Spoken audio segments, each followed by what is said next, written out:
এক্সেলে আমরা CO2, O2, H2O এই যে ছোট দুইগুলো আছে বা ছোট সাবস্ক্রিপ্টগুলো কিভাবে লিখব, এগুলো লেখা শিখবো আমরা আজকের ভিডিওতে খুব ডিটেলসে শিখবো আমরা।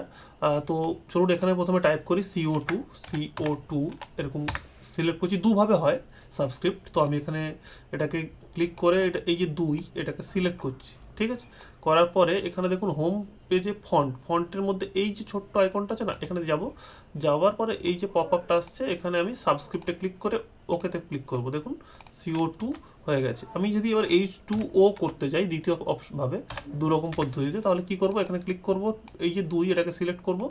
আপনি যে কোনোটাকেই করতে পারেন সাবস্ক্রিপ্ট। এখানে ফরম্যাট সেল রাইট ক্লিক করব, সিলেক্ট করার পর রাইট ক্লিক, ফরম্যাট সেলে ক্লিক করব, করার পরে এখানে সাবস্ক্রিপ্টে ক্লিক করব। দেখুন এটাও হয়ে গেছে। আমি O2-র ক্ষেত্রেও সেম, সাবস্ক্রিপ্ট এইভাবেই করে। আমি এটাকে সিলেক্ট করে ফরম্যাট সেল এবং সাবস্ক্রিপ্ট। যদি ভিডিওটা ভালো লাগে অবশ্যই লাইক করবেন এবং কমেন্ট করবেন অন্য কোনো ভিডিও দেখতে চাইলে। এছাড়া আরও ইন্টারেস্টিং ভিডিও দেখতে চাইলে আই বাটনের লিঙ্ক আছে, ওখান থেকে আপনি ক্লিক করে অন্যান্য এক্সেল রিলেটেড ভিডিও দেখতে পারেন।